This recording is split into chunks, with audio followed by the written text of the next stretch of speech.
문재인 정부 출범에 따라 부동산 시장에도 집 적자는 변화가 예고되고 있습니다. 대규모 개발보다는 공공임대주택 공급 확대 등 서민을 위한 주거복지를 중심으로 짜일 전망인데요. 조진희 부동산 전문가와 함께 상황 짚어보겠습니다. 전문가님 어서 오세요. 네, 안녕하세요. 안녕하세요. 네. 예, 우선 문재인 대통령의 주요 부동산 정책부터 점검을 해보죠. 이 네. 가장 큰 쟁점이 역시 서민 주거 안정인 것 같아요. 예, 지금 말씀하신 것처럼 두 가지 가장 큰 키워드가 있습니다. 서민 주거 안정과 그다음 부동산 시장 안정이라는 겁니다. 네. 그래서 이제 주거 복지를 기준으로 놓고 봤었을 때는 말씀하신 것처럼 매년 공공임대주택을 17만 가구를 공급하고 그다음에 이제 대도시 역세권의 청년 임대주택을 공급을 하면서 아무래도 일할 수 있는 청년들을 더 지원하겠다는 것. 또 한 가지는 이제 저출산 그런 문제가 발생이 되면서 최근 들어서 이제 신혼부부들 중심으로 해서 공공임대주택 20만 가구를 먼저 배정을 하겠다. 그리고 특히 이제 저소득층 신혼부부들 대상으로는 주거 안정화 자금까지 지원을 하겠다라고 해서 복지 중심으로 많이 대편이 되어 있습니다. 그렇군요. 물론 이렇게 내 집 마련의 고민을 덜어주겠다 이런 측면은 좋긴 한데 현실성이 있나 싶은 그런 우려감도 듭니다. 네, 이제 공급을 통해서 안정화를 한다는 건 굉장히 좋습니다. 근데 네. 가장 큰 문제 중에 하나가 지금도 현재 대도시 외곽권을 중심으로 해서 공공임대주택을 이미 보급을 하고 있고 뉴타운이라든가 해서 이미 택지가 개발이 완료가 되어 있는 것들이 많습니다. 근데 그 사업을 주로 이제 주도를 했던 LH공사도 이미 적자를 면치 못하고 있는 상황들이고요. 또 외곽으로 있다 보니까 어떤 공급에 있어서의 어떤 수요층들이 계속 뒷받침이 되지 못합니다. 무엇보다도 먼저 이제 그러다 보니까 그 개발을 할 수 있는 택지가 정말 마련이 될 수 있느냐. 그리고 또 그에 따른 자원도 확보가 돼야 되고 지원을 하고 있는 정책 자금도 필요한 부분들이 현실성은 좀 뒤떨어지지 않겠느냐 이런 얘기들이 계속 나오고 있습니다. 그렇군요. 그렇다면 당장 이제 새 정권이 들어왔다고 해서 시장이 요동칠 수 있을 만큼의 변화는 좀 예상하기는 어려울까요? 예, 그렇습니다. 보통은 이제 어떤 정책이 나와서 시장 반응까지는 좀 시간이 걸리는데 특히 이제 새로운 정부가 출범을 해서 굉장히 다양한 정책들을 또 안정화시켜야 되는데 네. 최소 한 1, 2년 정도의 시간은 더 걸려질 거라고 보여지고 있고요. 특히 이제 복지 공급 위주다 보니까 아까 먼저 말씀드렸던 어떤 주택지 확보라든가 그런 여러 가지들이 재원이 마련될 때까지는 아무래도 정착하는 데까지 좀 더 시간이 걸 것이라고 판단되어집니다. 그렇군요.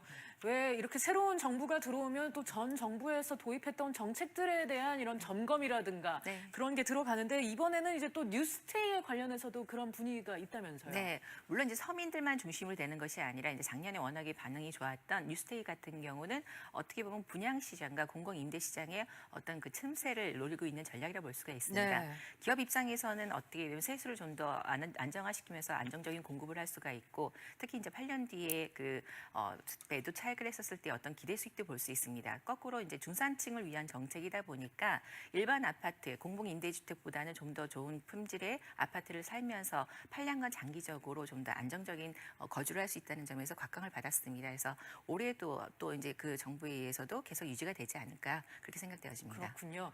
그렇다면 이 서민 주거 안정이라는 이 같은 맥락에서 봤을 때 주택 전월세 상한제라든가 계약 갱신 청구권 이런 거는 어떻게 펼쳐질까요? 네, 예전에도 한번 이거는 나왔던 안들이었는데 실제 네. 시장 반응이 너무 냉담했습니다. 그렇군요. 어떻게 반응들이 보였냐면 실제 5% 상한제라는 걸 결정을 하게 되면 네.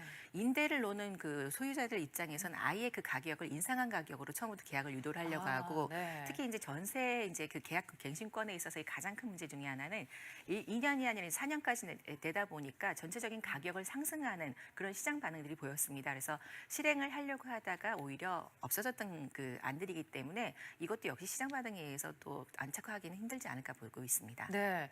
한편 이번 정부의 각종 규제 정책이 시장의 변수가 될 것 같은데요. 이 시장 규제를 어떻게 얼마나 강화하냐에 따라서 부동산 시장 활성화가 좀 어려워지지 않겠느냐 이런 전망도 있었잖아요. 네, 맞습니다. 그래서 말씀하셨던 것처럼 부양보다는 규제 쪽으로 가고 있습니다. 네. 기존의 어떤 맞춤형 규제 정책을 그대로 유지한다라는 건데 그 가계부채에 대해서 아무래도 똑같은 얘기들을 하고 있습니다. 뭐 DTI나 LTV라고 하는 기존의 어떤 총상한 부채 능력이라든가 담보 비율 외에도 올해부터 가장 문제가 되고 있는 총부채 상한 담보 능력 비율 그 DSR이라는 것이 좀 더 강화가 되게 된다면 가장 큰 문제 중에 하나가 이제 내년 2018년도 19년도에 입주를 대기하고 있는 많은 분양 물건들이 실수요자 시장에 있어서 어떤 대출 규제의 난항이라든가 이런 걸 통해 가지고 부동산 시장에는 좀 악영향을 끼치지 않을까 그렇게들 바라보고 있습니다. 그렇군요. 그렇다면 끝으로 이번 주택정책 공약에는 언급은 되진 않았지만 내년부터 지금 시행될 걸로 예정돼 있는 재건축 초과이익 환수제 이와 관련해서는 어떻게 전망하고 계세요? 네, 말씀하셨던 것처럼 어제 가장 그 아파트 가격을 상승시켰던 네. 것들이 재건축 초과이익 환수세에 해당되지 않은 아파트들 중심이었습니다.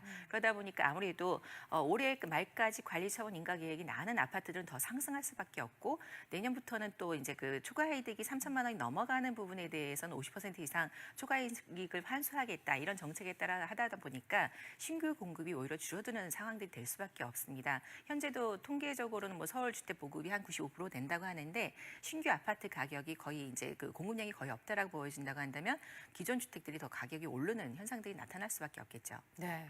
이 새 정부가 지금 출범한 지 이틀째를 맞이했는데요. 부동산 정책에 대해서는 상황을 지켜보면서 문제를 지속적으로 점검해 봐야 될 것 같습니다.